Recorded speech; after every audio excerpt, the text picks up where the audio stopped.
Ok, irmãos, então vamos para a nossa 7ª aula, no nosso módulo de análise do livro de Tiago. E na última aula nós encerramos a nossa análise do capítulo número 1 do livro de Tiago. Basicamente, irmãos, nós vimos que o capítulo 1, ele trata basicamente de 2 assuntos. Nós dividimos em 3, certo? Mas em essência nós temos 2 assuntos. O tema, o central do capítulo 1, diz respeito à maturidade cristã. Tiago está tentando trabalhar neles, em seus leitores, a sua maturidade, o que é apontado como o objetivo de saber perseverar, certo? É para que nós sejamos perfeitos e completos em nada deficientes. Então parece que o propósito de Tiago no capítulo 1 é esse, é trabalhar a maturidade cristã. E ele trabalha isso em 2 linhas que são relacionadas. Primeiro, a necessidade de se saber passar pelas provações, no versículo 2, certo? Tende por motivo de toda alegria ou passardes por várias provações. Então, eu disse a vocês que isso poderia estar ligado, quase certamente estava ligado, às questões relacionadas à pobreza daquela época. Essa era a grande provação que as pessoas estavam enfrentando naquela época. E isso estava gerando problemas dentro da igreja de relação entre os mais ricos e os mais pobres. Então, os mais pobres, as pessoas que estavam passando pela provação, precisavam aprender a passar por isso. E aqueles que sucumbiam na provação jamais deveriam dizer que tinham feito isso por culpa de Deus, que era Deus que estava fazendo eles pecar, ou tentando-os a pecar. Não, a provação, ela é uma provação vinda de Deus, mas ela prova a nossa fé. Aquilo que nos tenta a pecar é a nossa própria cobiça. Então, diante do fato da pobreza e da dificuldade que surgiu em relação aos ricos com aos pobres, então Tiago também vai trabalhar esse problema na perspectiva da verdadeira religião. Então, no capítulo 1, a partir do versículo 19, ele vai tratar desse problema na perspectiva da verdadeira religião, mostrando que a verdadeira religião, em essência, não é meramente ouvir, ou conhecer, ou dizer, certo? Que é crente. A verdadeira religião, ela se expressa na prática, especialmente no tratamento para com o próximo. Por isso que ele enfatiza tanto a questão de saber ouvir, de ser tardio para falar, de ser tardio para se irar, de ajudar a quem precisa, certo? Então essas são atitudes que expressam uma transformação da palavra de Deus em nossas vidas. Então, o capítulo 1, ele em essência nos mostra que o cristão maduro é aquele cristão que sabe enxergar bem as dificuldades, as provações da sua vida, e é aquele que, mesmo diante das provações, continua aplicando a sua religião, continua vivenciando a sua religião, não amando ou não deixando de amar ao próximo, certo? É aquele que mantém a sua fé operante. Então, capítulo 1 mostra exatamente o nosso tema. O cristão maduro, ele possui uma fé operante, mesmo diante das provações, certo? Então agora, irmãos, nós vamos partir para o capítulo 2, ok? Então no capítulo 2 começa-se uma nova sessão do livro de Tiago, que nós vamos ver agora no nosso esboço da sessão. Então vamos lá.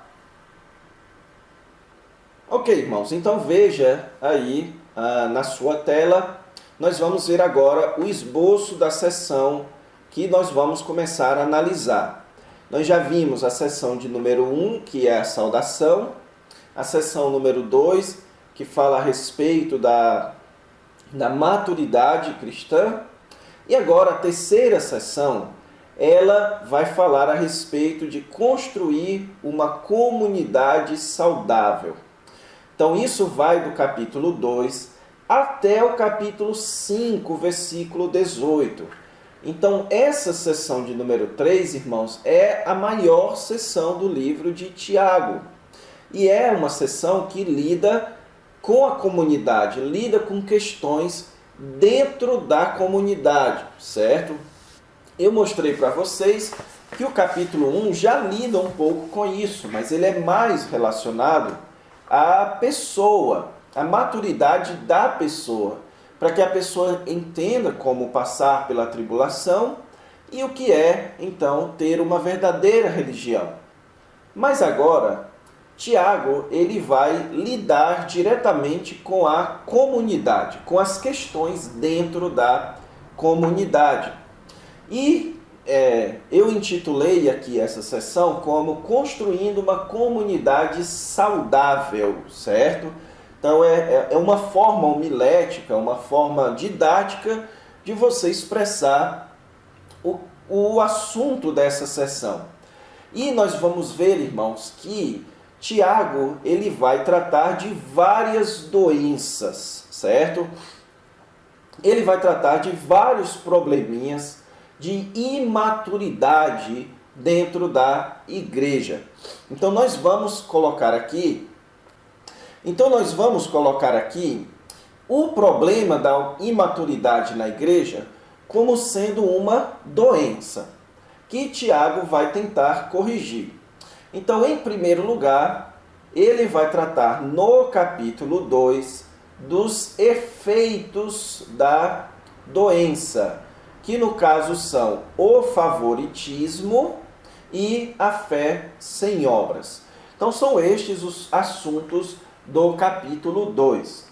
Nessa aula de agora, nós veremos a questão do favoritismo, certo? Uma expressão de maturidade, de imaturidade cristã dentro da igreja é o favoritismo. E depois nós veremos o tratamento de Tiago da questão da fé sem obras, isso na próxima aula. Então vamos iniciar aqui com a questão do favoritismo. Note, irmãos, que o versículo 1, ele traz aqui aquele marcador utilizado por Tiago. Ele diz, meus irmãos. Aqui, certo, você tem já uma clareza de que ele está falando para crentes dentro de uma igreja, para membros de uma igreja. Então, ele vai tratar agora desse problema do favoritismo. E o que ele diz aqui, irmãos, em suma no versículo 1, não tenhais fé no nosso Senhor Jesus Cristo em acepção de pessoas. A expressão acepção de pessoas, ela poderia muito bem ser traduzida como favoritismo. É o ato de você favorecer alguém a despeito ou em detrimento de outra pessoa. O favoritismo, irmãos, em si, ele não é errado. O problema é quando o favoritismo é feito dentro do contexto da fé no nosso Senhor Jesus Cristo. Então, o que Tiago está combatendo aqui? São pessoas que estavam vivenciando a fé, apresentando favoritismo.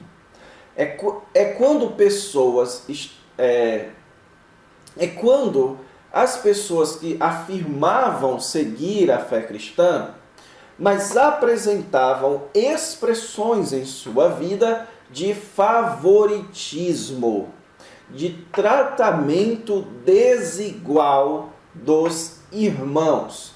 E o contexto aqui tratará do favoritismo por motivos financeiros, por posição social.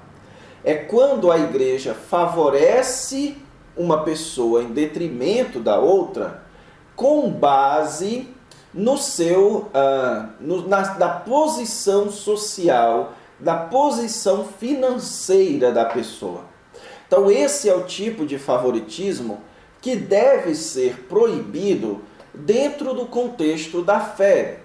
Quando você tem um compromisso com Cristo, quando você crê no Senhor Jesus Cristo, Senhor da glória, você não pode agir com favorecimento, com base em qualquer padrão, especialmente aqui o padrão financeiro, certo? Então, a igreja não deve demonstrar parcialidade. A parcialidade é algo que deve ser evitado dentro da igreja. Os versículos de 2 a 4, irmãos, ele então nos apresenta uma ilustração do que Tiago está querendo dizer. Ele diz aqui: se, portanto, entrar na vossa sinagoga. Então veja aqui que Tiago chama a igreja, a reunião da igreja, como sendo uma sinagoga, o que nos mostra a proximidade da comunidade na época de Tiago, ainda com as tradições judaicas, o que mostra, como a gente viu na introdução ao livro de Tiago, o quanto o livro de Tiago é antigo, é o mais recente em termos do ministério do Senhor Jesus Cristo e dos apóstolos, certo? Então aqui as reuniões ainda eram chamadas de sinagoga. Então ele diz: se entrar na vossa sinagoga algum homem com anéis de ouro nos dedos em trajes de luxo. Ter um anel de ouro nos dedos, irmãos, era um sinal de riqueza, certo? E vestir trajes de luxo também. Então os ricos eram pessoas que usavam anéis de ouro e andavam em trajes de luxo. Então ele coloca a situação: está entrando na igreja um rico, e entrar também algum pobre andrajoso, e também entrar na igreja um homem com uma roupa simples, uma roupa desgastada. É essa a ideia de pobre andrajoso.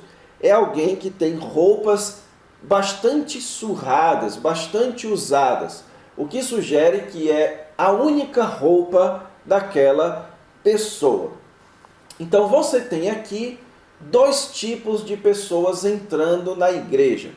Então ele diz: se está entrando dois tipos de pessoas na igreja, e você trata com deferência o que tem trajes de luxo, dando a ele lugar de honra, certo?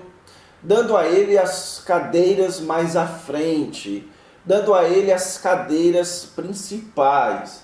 Então isso mostra ainda que na igreja naquela época ainda havia a concepção que existia dentro das sinagogas, que havia alguns lugares mais honrosos e outros lugares mais ou menos honrosos, certo? Então ainda havia esse tipo de mentalidade das sinagogas dentro da igreja. Então a pessoa entra e, digamos assim, você oferece para ela aquelas cadeiras acolchoadas na frente. E então entra ali o pobre. E você então diz para o pobre: você fica a pé ou senta aqui abaixo do estrado dos meus pés, ou senta no chão. Então, dar um lugar honroso é dar uma cadeira para a pessoa sentar. E não dar um lugar honroso aqui, no caso, é dizer que a pessoa fique em pé ou então sente no chão. Então ele dá essa ilustração.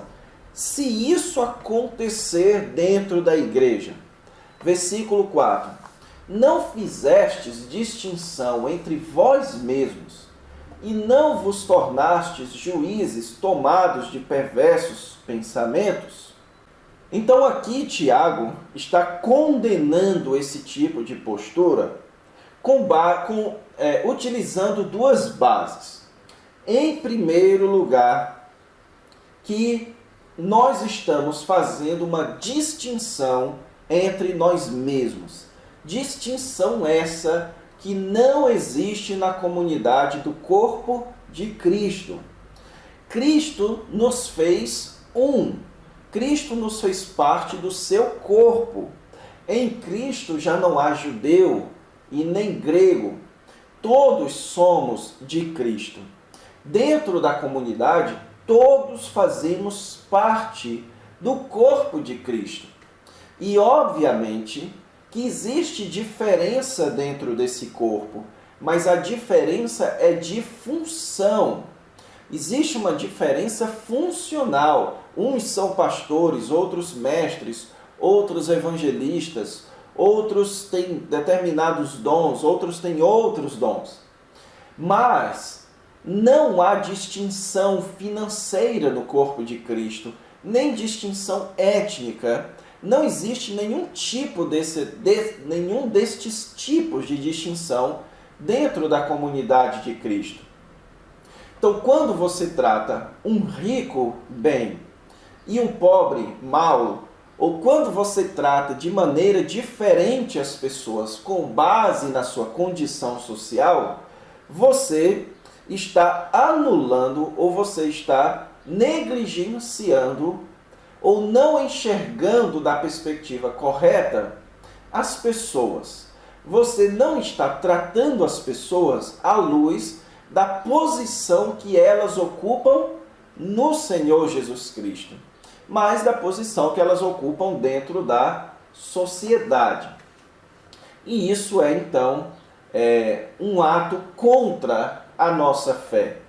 E, em segundo lugar, a segunda base que condena o favoritismo é que nós nos tornamos juízes tomados de perversos pensamentos.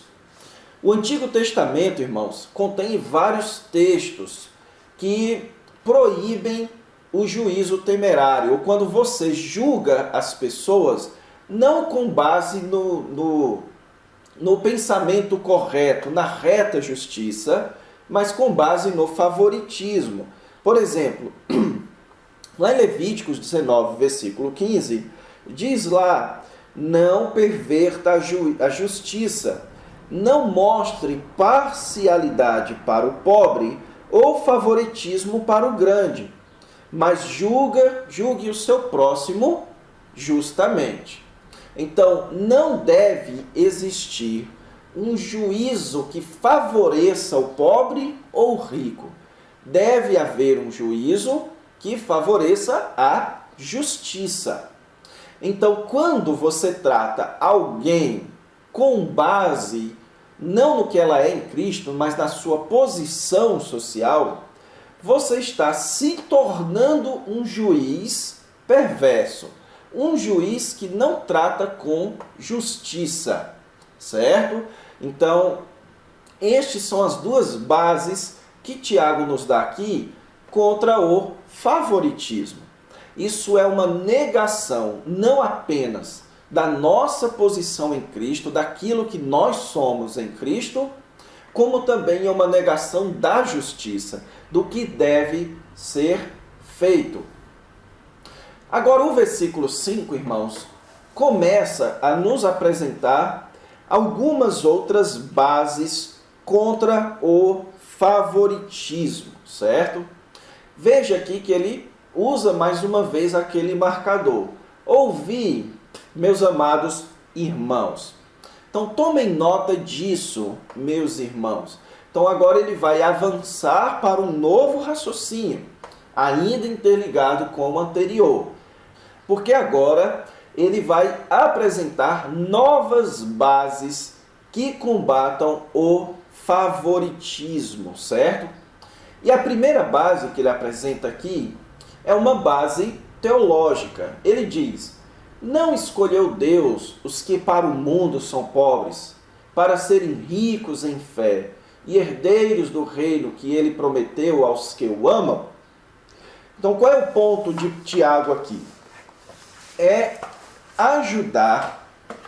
nos ajudar a enxergar o pobre de uma perspectiva correta.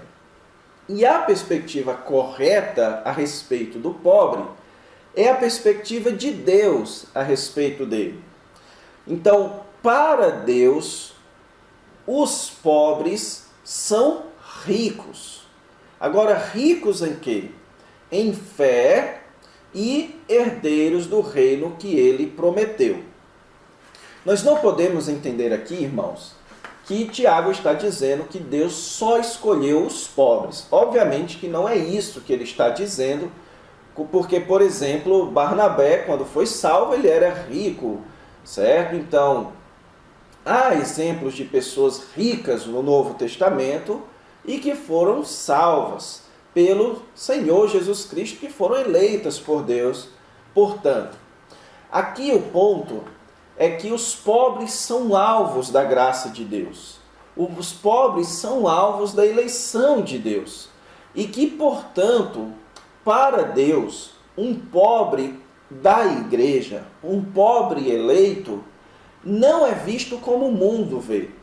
Deus vê o pobre eleito como alguém rico em fé. Então, Deus escolheu os pobres para serem ricos na fé. Então, quando está na fé, o pobre, ele é rico. Rico por quê? Porque ele tem o que mais precisa, que é a sua fé no Senhor Jesus Cristo e o reino prometido. Enfim, a pessoa pobre, mas que possui a graça de Deus, a graça da salvação, a graça da fé, a graça da herança do reino, a graça da vida eterna, essa pessoa, ela é rica. Então, os pobres são alvos da graça de Deus. Os pobres são alvos de uma graça especial de Deus, porque eles são ricos na fé. Entretanto, versículo 6, vós outros menosprezastes o pobre. Então, o versículo 6, irmãos, o começo dele está bem ligado ao versículo 5, o que é marcado aqui pela conjunção entretanto, a conjunção adversativa entretanto. E o que Tiago está dizendo é que Deus trata o pobre com amor. Deus trata o pobre como alvo da sua graça. E vós tratam os pobres com menosprezo, com indiferença. Então, aqui Tiago está mostrando o contraste entre a visão de Deus para com os pobres e a visão que se estava tendo para com os pobres. A visão de Deus para com os pobres é que os pobres são alvos da sua graça e do seu amor. A visão de Deus para com os pobres é que eles são ricos na fé, são ricos na salvação, que eles já possuem a maior riqueza de todos. Então Deus não trata o pobre à luz da sua pobreza material. Deus trata o pobre à luz da sua riqueza espiritual. Já os homens estão tratando o pobre à luz da sua pobreza material. E por isso estavam menosprezando os pobres. Então, quando há menosprezo para com os pobres, o que está acontecendo, certo? Isso tudo no contexto da igreja, o que está acontecendo é uma visão mundana a respeito dos pobres. É uma visão pecaminosa e diferente da visão de Deus a respeito dos pobres. Um outro argumento que Tiago utiliza contra o favoritismo é a incoerência e a tolice de se menosprezar o pobre e favorecer o rico. Então é um ato de tolice você exaltar aquela classe que te oprime. Versículo 6. Não são, aqui a partir do versículo, da segunda parte do versículo 6, não são os ricos que vos oprimem, e não são eles que vos arrastam para os tribunais? Não são eles os que blasfemam o bom nome que sobre vós foi invocado? Então, o que Tiago está dizendo aqui? Que a classe dos ricos é uma classe opressora. Como é que os ricos oprimiam os pobres naquela época? De acordo com os estudiosos, irmãos, os ricos eram emprestadores, certo? Os ricos eram aqueles que possuíam renda e os pobres não possuíam renda. Então, os ricos emprestavam dinheiro ou bens aos mais pobres em troca de serviço ou em troca de dinheiro também, de devolução de dinheiro. Isso fazia com que a sociedade daquela época se tornasse uma sociedade onde os ricos sustentavam, os ricos mantinham os pobres na sua pobreza e os pobres mantinham os ricos na sua riqueza. Não havia este movimento que existe nas sociedades capitalistas atuais, onde os pobres podem se tornar mais ricos e os ricos poderiam então empobrecer, certo? Não havia tanto esse movimento. Os ricos sempre se mantinham ricos e os pobres sempre se mantinham pobres. E muita da manutenção dos ricos era com base na opressão dos mais pobres. Então, como é que você vai tratar bem aqueles que só tratam mal aos demais? Como é que você vai tratar com honra aquela classe de pessoas que só tratam os demais com desonra? Agora veja, irmãos, aqui Tiago não está utilizando a base do amor cristão. Isso ele vai continuar, isso ele vai utilizar a partir do versículo 8, certo? Aqui ele está utilizando as bases que eles mesmos estavam utilizando. O raciocínio de Tiago é, tá bom, então vamos partir do princípio de que o rico tem que o nosso tratamento para com as pessoas deve ser com base na posição social delas. Então vamos aceitar isso por enquanto. Você vai tratar bem o rico com base na sua riqueza, sabendo que são os ricos que vos tratam mal? Então você aqui da igreja vai valorizar o rico sabendo que o rico não valoriza você? Então isso é mostrando um ato de tolice.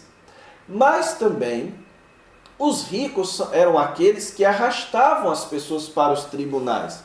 Então, quando as pessoas não tinham condições de pagar seus empréstimos, os ricos tinham condições de levá-los aos tribunais, de levá-los às cortes de julgamento, e que expunham as pessoas à vergonha, certo? Ao que é chamado hoje, por exemplo, de SPC, as pessoas ficavam em uma posição social bastante complicada. Então eram os ricos que acabavam com as vidas dos mais pobres. Então como você vai valorizar alguém assim, mais do que aos mais pobres? E versículo 7. Não são eles os que blasfemam o bom nome que sobre vós foi invocado? Então não são os ricos que insultam o Senhor Jesus Cristo? Não é a classe dos ricos, a classe que mais blasfema contra o Senhor Jesus Cristo, que mais fala mal da fé de vocês, que mais oprime a fé de vocês? Então, o que Tiago está dizendo aqui, irmãos, é que eles estavam preferindo menosprezar os pobres e exaltar a classe que os oprimia. E isso é um ato de tolice. Você não pode alimentar o leão que depois vai te engolir, certo? Você não pode alimentar o animal que depois vai vir te atacar. Isso é um ato de tolice. Você menospreza o pobre e valoriza o rico que depois vai oprimir você. Então, o Tiago ele vai avançar agora para mais um argumento, que é o argumento da lei, o argumento ético. E o argumento ético de Tiago aqui, irmãos, versículo 8, 9 e também dos versículos 10 ao 13, nós vamos deixar para a nossa próxima aula, ok? Então vamos fazer como a gente fez anteriormente, para não se esticar muito. Nós vamos deixar essa parte aqui para a próxima aula, certo? E veremos já junto com a partir do versículo 14, ok? Então, na próxima aula a gente recapitula o que tem visto até aqui, analisa o finalzinho desse texto e passa então para a análise da questão da fé e obras. Então, fiquem com Deus, até a próxima aula.